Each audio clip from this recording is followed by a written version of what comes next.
Shalom, shalom, peace to my people. Barakatah to you, Ahaya, Shah, Ahaya.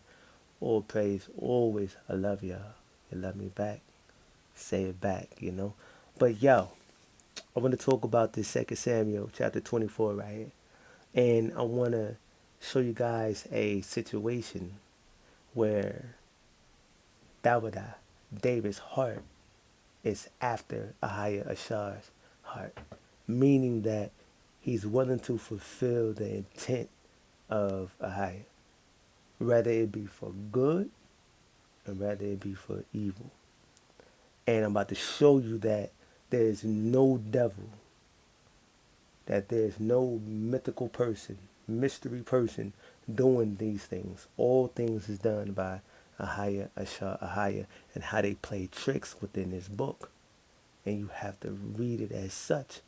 And it's in different spots and different places you have to go to. Like this Second Samuel right here, this 24. You can go read about this and elaborate with it with First Chronicles, chapter, I believe First Chronicles chapter 21, I believe, but don't quote me on that just yet. But right here you're going to see how they play um the the name trick. You know what I mean. They want to play that trickery with you. So right here it reads in verse 1. And again the anger of Ahiah burned against Yasharallah, and he moved Dawadah or David against them to say, go count Yasharallah and Yehowadah. For the prince said to Joab, the captain of the armies, who was with him, go now through all the tribes of Yasharallah, and from Dan to Beersheba, and count the people, that I may know the number of the people. Now this is iniquity right here. Ahiah don't want you numbering everybody. Ahiah knows the counts. Ahiah knows all things. We're not to know all things. But remember what verse 1 says. Verse 1 says, and again the anger of Ahiah, says the Lord, but we know that means Ahiah because it's capitalized, right? Burned against Yasharallah, and he moved Dawadah against them to say, go count Yasharallah and Yehowadah. Now, this is where the trickery goes in. This is where the misunderstanding goes in, because people will go ahead and find fault and say, yeah, David, he sinned against the Almighty. You know what I mean? He switched up on the Almighty. That's why the Tanakh is not true, because he's out here sinning and not keeping the laws, not being like Masha. That's Moses or Moshe. He's out here just doing what he wants, sinning, and the people is worshiping him like he Yahshua. Jesus for the Christians. But that's not the case right here. So you must read it and read the trickery and the name play that they're doing. And I'm about to express this name play right here. And I'm about to prove and show you that only Ahaya Ashah Ahaya does all things. There's no mystery or mythical person doing nothing. There's no devil. When you do wrong, it is Ahaya Ashah Ahaya who is now your adversary. Devil only means adversary. Satan only means adversary. That means Ahaya is now adversarial towards you. He's your enemy. And that goes in correlations with Isaiah chapter 45, verses 5 through 7. That Ahaya does all things, good and evil. So don't give no credit to the bad in your life, or bringing you low, or bad luck, if you want to call it that, or trying times, or struggling. You know what I mean? That's Ahaya doing it, because he wants you to consider whatever it is you're thinking of doing or feeling, right? And get it right with him and turn to him. But not think that it's some entity out there doing it, and no, you know what I mean? And you fighting against these entities when it's really Ahaya Ashah Ahaya doing it. But to be fair, for those who feel and think like that, it is Ahaya Ashah Ahaya who does all things, and he moves all things to do. You know what to do as well, like people, animals, or whatever, right? But now when you jump all the way down right here, right? Jump down to verse 10. You will see that And David's heart struck him, like his heart. He was contrite. He wasn't, he wasn't arrogant. You know what I mean? He was meek about it. He was sore about it. David's heart struck him after he had counted the people. And David said to AHAYAH, I have sinned greatly in what I have done, and now I beg you, beseech means beg you, O AHAYAH, take away the iniquity of your servant, for I have done foolishly. Right, so then, for when David was up in the morning, the word of AHAYAH came to the prophet God, David's seer prophet, saying, Go and say to David, AHAYAH says, Thus said AHAYAH, I offer you three alternatives. Choose one of them, that I may do it to you. So Gad or God came to David and told him and said to him, Shall 7 years of famine come to you in your land? Or will you flee 3 months before your enemies while they pursue you? Or should there be 3 days pestilence in your land? Now consider and see what answer I shall return to him who sent me. And David said to God, What? I am in great distress. Let us fall now into the hand of AHAYAH. See that he said, Let me fall into the hands of AHAYAH, not his enemy, because if you fall into the hands of AHAYAH, you never know if he's going to give you compassion or not, or mercy. But if you fall into the hands of your enemy, you know they just looking to kill, bring destruction, pain.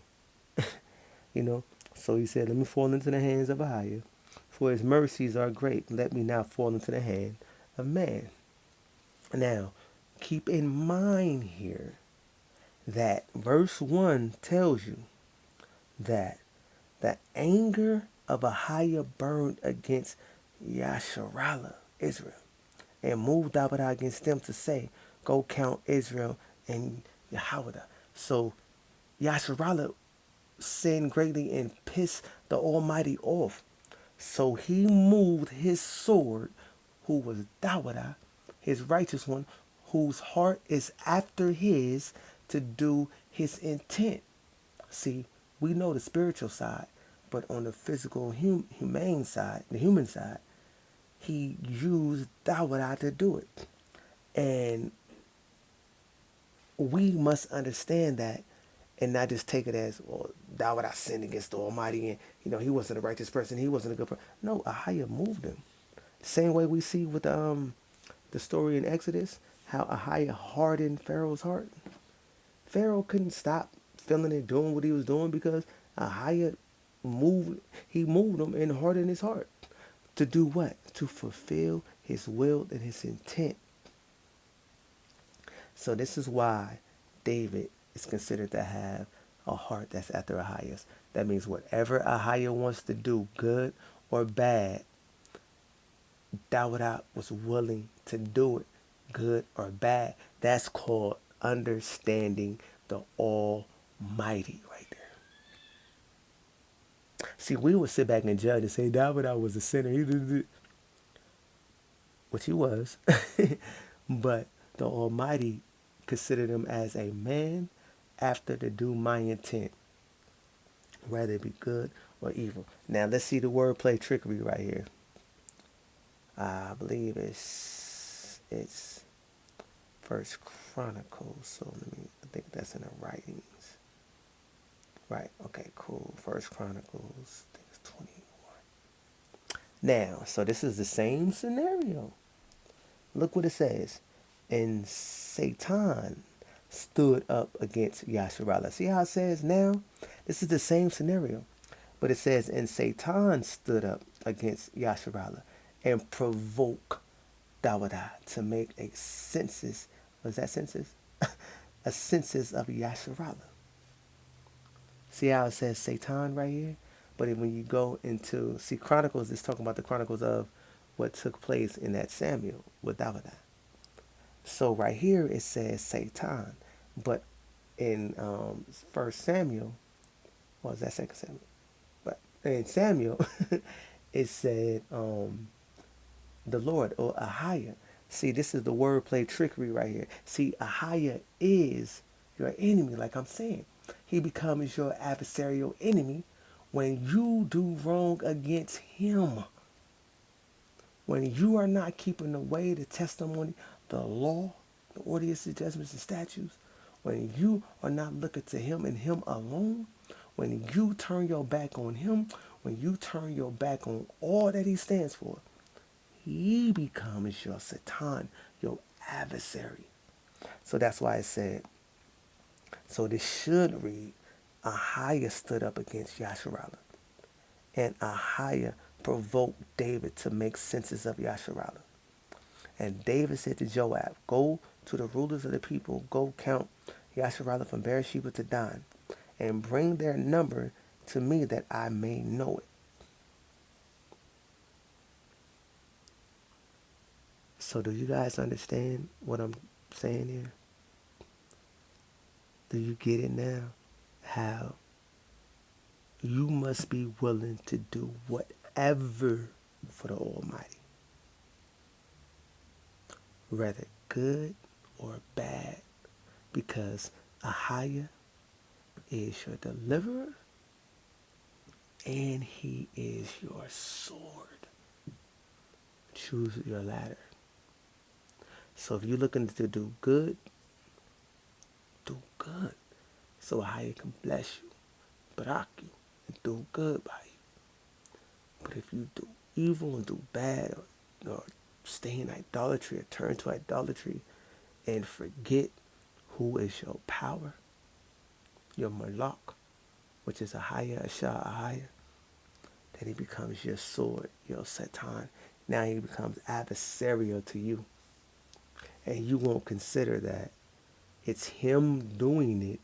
You will give credit to another entity, which is idolatry, which is falsehood, which doesn't make sense at all. So I just want to show you guys that what David did right here was the intent and the will of the Almighty AHAYAH, AHAYAH, meaning that he had a heart after AHAYAH to do his will and his intentions upon the nations and his own people. Or Barakatah to AHAYAH, AHAYAH. I'm about to relax and chill, eat some food, but consider, made this come to mind, that whatever you are doing wrong, thinking and feeling, whatever you are doing in your actual awakened life, and calamity is coming upon you, your relationship is going through calamity, troubles, trials, problems, consider that is what you're doing, or consider that is what your counterpart is doing. Consider your environment. Always consider the curses, because we're up under them. Right? So, you and your wife, you and your husband fighting all the time. Check the characteristics of your husband or your wife. See if he's doing things that's of the Almighty AHAYAH, but then he just combats and fight with you, and he's doing things unto you that you may consider unrighteous or evil or bad. Remember this. It's AHAYAH who's the sword and adversary against you. And he's using your husband or your wife to be the sword and be adversarial within their relationship. You know what I'm saying? It's not always the clamorous woman. So forget all that. Because AHAYAH uses male, female, use whatever he wants. It's not always a clamorous woman that's just bringing down the home. You know what I'm saying? It can be you and AHAYAH using her as a sword because you won't consider. Or it can be you, sweetie, that needs to be corrected. And AHAYAH will use your husband as a sword. Check your environments. If you're having problems at your job, if you're having problems just within areas wherever you may abode, wherever you may go, float and roam, just consider what you're doing, how you're carrying yourself, or, you know what I mean? Always consider. But I could die, I'm get up out of here. I love y'all. Y'all love me back, drop it back. Shalom, y'all.